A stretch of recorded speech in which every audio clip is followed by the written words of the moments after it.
तर्जुमा कम से कम सीख लेंगे, फिर देखें नमाज में कितना लुत्फ आएगा। ये पहला मरकजी पॉइंट है नमाज में तवज्जो हासिल करने के लिए कि जब आप नमाज पढ़ रहे होंगे तो जो अल्लाह की बारगाह में अर्ज कर रहे हैं ना, उस पर गौर करेंगे तो आपका दिल दुनिया के ख्यालात से पाक रहेगा। आपको इल्म होगा कि आप अल्लाह की बारगाह में क्या अर्ज कर रहे हैं। ये नहीं कि फिर फॉर्मेलिटी पूरी करने के लिए अल्हम्दुलिल्लाह रब्बिल आलमीन और रहमान रहीम, लेकिन पता ही नहीं है, इसलिए फिर दुनिया के ख्यालात आते हैं, आप दुनिया के मुतल्लिक सोचते हैं। लेकिन जब पता है कि अल्लाह की बारगाह में क्या पढ़ रहे हैं तो फिर अल्लाह ताला इन्हें माँ के कल्ब अता फरमाता है, खुशी व खुदू अता फरमाता है, यकसूई अता फरमाता है। ये पहला पॉइंट है। दूसरा पॉइंट, नमाज पढ़ने से कबल, ये आज हमने करना है, तर्जुमा तो आइंदा हफ्ता इंशाअल्लाह ताला आप याद करके आएंगे और नमाज कायम करेंगे इंशाअल्लाह। लेकिन एक काम आज करने का ये है कि नमाज पढ़ने से पहले अपने आप को इस बात पर आमादा करना कि ये मेरी जिंदगी की आखिरी नमाज है, ये आखिरी मौका है अल्लाह से राज़ो नियाज की बातें करने का। नबी करीम सल्लल्लाहु अलैहि वसल्लम की अहादीस की रोशनी में ये सारा कलाम पेश कर रहा हूँ। हुजूर अकरम सल्लल्लाहु अलैहि वसल्लम ने इरशाद फरमाया, जब भी नमाज पढ़ो तो यूं नमाज पढ़ो गोया कि तुम्हारी जिंदगी की आखिरी नमाज है। अब हर नमाज पढ़ने से कबल अगर आप अपने आप को आमादा करेंगे, पर्सुएड करेंगे, तैयार करेंगे कि ये मेरी जिंदगी की आखिरी नमाज है, आखिरी मौका है, 40, 50, 60 साल के गुनाहों का बोझ अपने कंधों पर उठाए हुए हूं, अब ये आखिरी मौका है अपने आप को गुनाहों के बोझ से आज़ाद करने का। अब सोचें, जिसको पता हो कि इस नमाज के बाद मेरी मौत वाक़ई हो जाएगी, इसके बाद फिर सजदे का मौका नहीं मिलेगा, इसके बाद मैं कब्र में हूँगा, तो उसे नमाज के दौरान अपने गुनाह भी याद आएंगे, आंखों से अश्कों की बरसात जारी होगी, इंसान रो रहा होगा, या अल्लाह अभी तो मैं कब्र में जाने वाला हूँ, ये आखिरी मौका है। फिर कोई पॉलिटिकल बातें हो रही हूँ, फिर कोई क्रिकेट मैच हो रहा हो या फुटबॉल मैच हो रहा हो, या मुस्लिम लीग नून या PTI के झगड़े हो रहे हों या PP के झगड़े हो रही हों, आपको परवाह ही नहीं होगी। इलेक्शन हो रहे हों या कोई बहुत बड़ी फेमस शख्सियत आपके पास आई हो या बड़ी इंटरेस्टिंग बातें हो रही हों, आपको किसी चीज़ की परवाह नहीं होगी। आप सोचेंगे कि ये तो मेरा आखिरी मौका है अल्लाह को राज़ी करने का। ये लोग तो दुनिया में रहेंगे, इनकी सियासतें चलती रहेंगी, इनके क्रिकेट फुटबॉल मैचेस चलते रहेंगे, दुनिया के मामला चलते रहेंगे, ये कारोबार करते रहेंगे, पैसे कमाते रहेंगे, लेकिन मेरे लिए ये आखिरी मौका है अपने रब को राज़ी करने का। जिसने अपने आप को तैयार कर लिया, आमादा कर लिया कि आज ये जुमा की नमाज मेरी आखिरी नमाज है, आज आखिरी मौका है अल्लाह से राज़ो नियाज की बातें करने का, फिर आप सोच सकते हैं कि उसकी नमाज में किस कदर खुशी व खुदू पैदा होगा। ये दूसरा नुक्ता है। पहला नुक्ता जरा आप रिपीट कर ले। पहला नुक्ता क्या था? सारे जरा बुलंद आवाज में कहे, नमाज का तर्जुमा याद करना है। और दूसरा, मेरी जिंदगी की आखिरी नमाज है। नमाज से कबल अपने आप से बात करना और दौरान नमाज जो ही दुनिया का ख्याल आए फौरन अपने आप को याद दिलाना क्या कर रहा है, ये आखिरी नमाज है। तीसरा नुक्ता,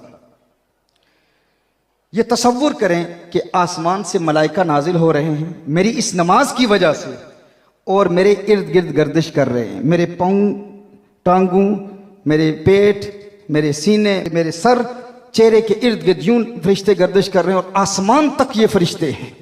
क्योंकि जब नमाजी नमाज कायम करता है तो उसकी नमाज की वजह से आसमान से फरिश्तों का नुज़ूल होता है। उस वक्त जो ही दुनिया का ख्याल आएगा, किसी दुनियावी मामले का ख्याल आएगा, तो फौरन इंसान कहेगा, है नादान इंसान, तू क्या कर रहे, तू देखता नहीं है तेरी इस नमाज की बरकत से अल्लाह ताला के मलाइका आ रहे हैं और तू दुनिया के बारे में सोच रहा है।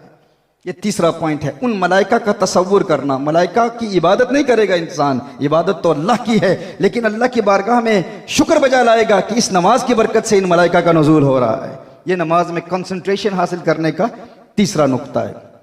चौथा नुक्ता ये है, नबी करीम सल्लल्लाहु अलैहि वसल्लम ने इरशाद फरमाया कि यूं इबादत करो गोया कि तुम अल्लाह को देख रहे हो, और अगर ये कैफियत नहीं मिलती तो कम से कम ये तसव्वुर मिल जाए कि अल्लाह तुम्हें देख रहा है। लेकिन हमारे मशाइख स्पिरिचुअल मास्टर्स कहते हैं कि पहले पर भी मेहनत करो। अब अल्लाह तो नजर नहीं आता, अल्लाह तो जिस्मानियात से पाक है, हम अल्लाह को तो नहीं देख सकते, लेकिन अल्लाह के नाम को देख सकते हैं।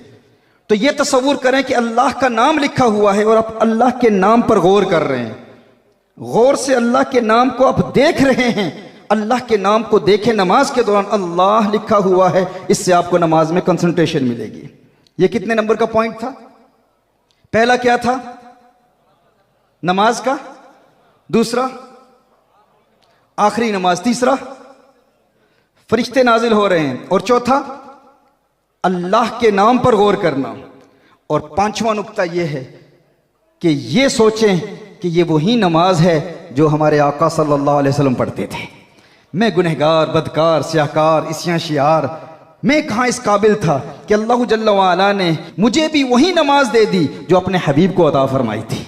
यानी जिस तरह हुजूर अकरम सल्लल्लाहु अलैहि वसल्लम रुकू करते थे, मैं भी उसी तरह रुकू कर रहा हूँ। हुजूर का कौमा याद करें, हुजूर के सजदे को याद करें, हुजूर की आखिरी बैठना याद करें, और फिर चश्मे तसव्वुर से तखय्युल बांधें कि हुजूर अकरम सल्लल्लाहु अलैहि वसल्लम जब सजदे में थे, जब रुकू में होते थे तो हुजूर की जुल्फ़ें कैसी लगती थीं। हुजूर अकरम सल्लल्लाहु अलैहि वसल्लम जब सजदे में थे तो हुजूर के सजदे की कैफियत कैसी थी। हुजूर अकरम सल्लल्लाहु अलैहि वसल्लम जब किरात करते थे तो हुजूर की किरात कैसे थी। हुजूर अकरम सल्लल्लाहु अलैहि वसल्लम ने खुद इरशाद फरमाया, सल्लु कमा रअयतुमूनी उसल्ली, नमाज यूं पढ़ो गोया कि तुम मुझे नमाज पढ़ता हुआ देख रहे हो। तो हुजूर का तसव्वुर बांध के नमाज पढ़ें। हम हुजूर की इबादत नहीं करते, हम हुजूर अकरम सल्लल्लाहु अलैहि वसल्लम की ताज़ीम करते हैं, तौकीर करते हैं। एक तो यह है कि हम अल्लाह जल्ल व अला के नाम पर गौर करें, और दूसरा यह है कि हुजूर अकरम सल्लल्लाहु अलैहि वसल्लम का तसव्वुर बांधें कि मैं कहाँ ये इस काबिल था कि मुझे भी अल्लाह ने वही नमाज अता की जो हुजूर अकरम सल्लल्लाहु अलैहि वसल्लम को अता फरमाई थी। इस तसव्वुर के साथ, और फिर शैतान अगर इस हवाले से जहन में वसवसा पैदा करे, शैतान वसवसा पैदा कर सकता है कि नमाज में हुजूर का ख्याल कैसे आ सकता है, ये कैसे मुमकिन है। तो याद रखें, हुजूर के ख्याल के बगैर नमाज हो ही नहीं सकती, मुमकिन ही नहीं है। क्यों? क्योंकि जब आप नमाज पढ़ेंगे तो गौर करेंगे ना, तर्जुमे पर गौर करेंगे ना कि आप अल्लाह की बारगाह में क्या पढ़ रहे हैं। जब अल्लाहुम्मा सल्ली अला मुहम्मद पढ़ेंगे तो हुजूर का ख्याल आएगा कि नहीं आएगा। बल्कि नमाजी जब नमाज पढ़ रहा होता है तो अल्लाह जल्ल व अला ने नमाज की हैयत ही ऐसे बनाई है कि इंसान नमाज पढ़ रहा होता है और उसे हुजूर की याद आ रही होती है, और बल्कि उसे जो देख रहा होता है उसे भी हुजूर की याद आ रही होती है। कैसे? आप नमाज को देख लें और इसमें अहमद को देख लें। अहमद कैसे लिखा जाता है? अलिफ, हे, मीम, दाल। अब सुनने में क्या अर्ज कर रहा हूं? हाँ, जब नमाजी नमाज पढ़ रहा होता है, वो खड़ा होता है तो अहमद की अलिफ बना होता है। खड़ा होता है यानी कोई बड़ी रौनक से कहे ना कि मैं नमाज अल्लाह की अदा कर रहा हूं, इबादत अल्लाह की है, मैं आब्द हूं, आबिद हूं, वो माबूद है। अब नमाज अल्लाह की है, इबादत अल्लाह की है, तो यहां हुजूर का तसव्वुर क्यों करूं? शिर्क हो जाता है। उसे कहें अल्लाह जल्ल व अला ने नमाज की हैयत को ही ऐसा बनाया है कि इंसान नमाज पढ़ रहा होता है, खड़ा होता है तो अहमद की अलिफ बना होता है, रुकू में होता है तो अहमद की हे बना हुआ होता है, सजदे में होता है तो अहमद की मीम बना होता है, आखिरी बैठनी बैठता है तो अहमद की दाल बना होता है। कुर्बान जाए, अल्लाह जल्ल व अला ने नमाज की हैयत को ही ऐसा बनाया है गोया नमाज अपनी पढ़ा रहा है और साथ तसव्वुर यार भी करा रहा है, महबूब का तसव्वुर भी साथ यारी है। और हुजूर अकरम सल्लल्लाहु अलैहि वसल्लम के तसव्वुर के बगैर नमाज कायम करना, बल्कि अल्लाह को जानना, यह भी मुमकिन कहां है। अल्लाह की वहदानियत तक रसाई हासिल करना। हमारे पूरे पाकिस्तान में टूर्स हो रहे हैं, डिस्कशंस हो रही हैं, और यहाँ पर इल्हाद इतनी तेज़ी से फैल रहा है। इन इलाकों में शायद ये फितना अभी तक ना पहुँचा हो, लेकिन कराची में, इस्लामाबाद में, लाहौर की यूनिवर्सिटीज़ के ऐसे ऐसे नौजवान माँ बाप ने नाम अब्दुर्रहमान रखा, अब्दुल्ला रखा, और कहा कि हम अल्लाह के वजूद को नहीं मानते। अल्लाह है तो दिखाओ कहाँ है, नजर नहीं आता, हम उसी को मानेंगे जो नजर आएगा। तुम कहते हो शहरक से ज्यादा करीब है, अगर शहरक से ज्यादा करीब है तो जो करीब होता है वो नजर आता है, हमें नजर क्यों नहीं आता? एक जवाब अहले इश्क की तरफ से, गायत कुर्ब गायत खिफा का सबब होती है। ये जो मैंने कहा ना, एक तो है अल्लाह के नाम पर गौर करें, हाँ, और दूसरा ये है कि नबी करीम सल्लल्लाहु अलैहि वसल्लम का तसव्वुर बांध के नमाज पढ़ें तो नमाज से प्यार हो जाएगा, और नमाज को फिर नमाजी से प्यार हो जाएगा। ये बात कि अगर अल्लाह शहरक से भी ज्यादा करीब है तो जो चीज करीब होती है वो नजर आती है, दिखाओगे तो मानेंगे। पहले एथियस्ट के साथ हमारा मुकाबला होता था बरतानिया में, मुल्हिदीन के साथ, अमेरिका में, यूरोपियन कंट्रीज में, लेकिन अब बहुत अफसोस होता है कि ये फितना यहाँ की यूनिवर्सिटीज और कॉलेजेस में इस तेजी से फैल रहा है कि पाकिस्तान में पैदा होने वाला नौजवान बड़ी रौनक और तकब्बुर से कहता है कि मैं अल्लाह को नहीं मानता, अलियाज़ु बिल्लाह।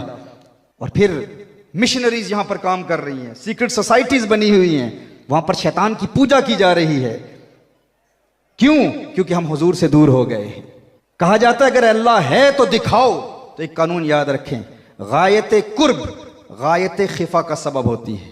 जो चीज़ इंसान से जितनी करीब हो ना, उतनी ही उसकी निगाहों से ओझल होती चली जाती है।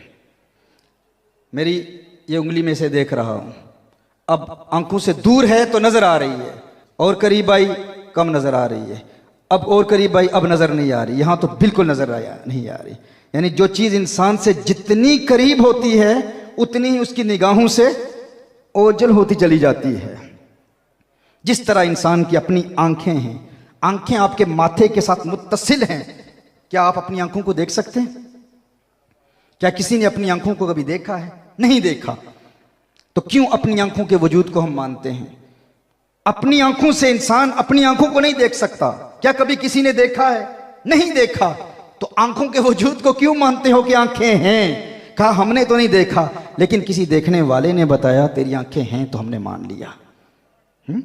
किसी देखने वाले ने बताया, किसी अहले नजर ने बताया तेरी नजर है, तेरी आंखें हैं, तो हमने मान लिया कि आंखें हैं। तो उससे यह सवाल कीजिए कि जिस देखने वाले ने तेरी आंखों को देखकर बताया तेरी आंखें हैं, बता उसने तेरी आंखों को अपनी किन आंखों से देखा था? मैं चेहरों के तहरीरें पढ़ा करता हूं। अगर अहले इश्क की मजलिस में कोई बासी चेहरा ले बैठा हो तो फिर मेरा मूड बदल जाता है, क्योंकि अहले मोहब्बत के चेहरे ताज़ा होते हैं। जब हुजूर की शान सुनते हैं तो उनके लबों पर तबस्सुम की खिलखिलाहट बता देती है कि हुजूर के आशिक हैं, हुजूर से मोहब्बत करने वाले हैं। कुछ ऐसे होते हैं जो ऐसे जुमले सुनते हैं ना तो उनके कलेजे में दरार आ जाती है, और कुछ सुनते हैं तो उनके चेहरे पर बहार आ जाती है। तो मैं देखना चाहता हूं दरार वाले बैठे हैं या बहार वाले बैठे हैं? हाँ, बहार वाले बैठे हैं ना।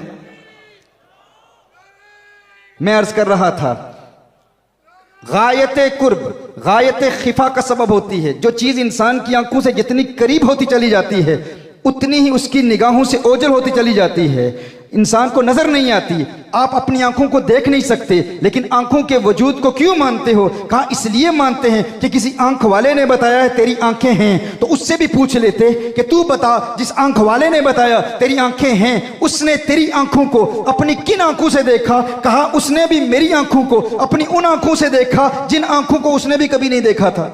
और तूने उस अंधे की बात को तस्लीम करते हुए अपनी आंखों के वजूद को मान लिया कि मेरी आंखें हैं, हालांकि उसने भी कभी अपनी आंखों को देखा नहीं था। उसकी बात मान ली और अल्लाह के वजूद का इनकार कर रहा है क्योंकि अल्लाह नजर नहीं आता। एक शख्स कहता है मैंने अपनी आंखों को देखा है इसलिए मैं अपनी आंखों के वजूद को मानता हूं। अच्छा, तूने अपनी आंखों को कहां देखा? कहा मैंने अपनी आंखों को आईने में देखा है। मैंने अपनी आंखों को कहां देखा है? आईने में देखा है। तो उस आईने में अपनी आंखों को देखने वाले से ये सवाल करें, उसे पूछें जब तूने अपनी आंखों को आईने में देखा था तो बता किन आंखों से देखा था? किन आंखों से देखा था? अगर आईने में अपनी इन आंखों को देखा था तो ये आंखें तो आईने में चली गई थी, किन आंखों से देखा था? देख किस चीज से रहा था? आईने में तो आंखें तेरी मुंतकिल हो चुकी हैं ना, फिर किन आंखों से देख रहा है? और अगर ये आंखें यहां हैं तो फिर देख किस चीज को रहा था? पता चला तूने आईने में अपनी आंखों को नहीं देखा, तूने आईने में अपनी आंखों के पर्दों को देखा है, अपनी आंखों की रिफ्लेक्शन को देखा है, अपनी आंखों की झलक को देखा है। तो मैं ये कहने में हक बजानिब हूं कि वो आंखें जो तेरे जिस्म के करीब हैं उन्हें तू आईने के वसीले के बगैर नहीं देख सकता, तो वो रब जो तेरी शहरक से भी करीब है उसे वसीला मुस्तफा के बगैर कैसे देख सकता है? नाराए तकबीर, नाराए रिसालत, नाराए रिसालत, शान मुस्तफा, मकाम मुस्तफा, गुलामान मुस्तफा, ताजदारे खत्मे नबूवत, ताजदारे खत्मे नबूवत। तो अल्लाह का कुर्ब हासिल करने के लिए हुजूर का कुर्ब हासिल करना ज़रूरी है, नबी करीम सल्लल्लाहु अलैहि वसल्लम का कुर्ब हासिल करना ज़रूरी है। हुजूर के वसीले के बगैर अल्लाह का कुर्ब हासिल नहीं होता। तो नमाज में ये 5 तसव्वुरात फ़कत बयान किए हैं। नमाज का तर्जुमा भी याद करना है, और फिर ये सोचना है कि ये ज़िंदगी की आखिरी नमाज है, और फिर ये अल्लाह के फरिश्तों के नज़ूल का तसव्वुर भी बांधना है, फिर अल्लाह के नाम पर भी गौर करना है। अब अल्लाह तो जिस्मो जिस्मानियात से पाक है, अल्लाह नज़र नहीं आता, अल्लाह को हम देख नहीं सकते, लेकिन हुजूर को तो देख सकते हैं। हुजूर का तसव्वुर बांध के, हुजूर की यादों में महव होकर आप नमाज कायम करें। फिर देखें आपको नमाज से कैसे प्यार हो जाता है। फिर फजर के वक्त किसी अलार्म क्लॉक की जरूरत नहीं, कोई गफलत नहीं होगी, कोई सुस्ती नहीं होगी। एक लाशऊरी कुव्वत आकर बेदार करेगी, वो खुद उठाएगी।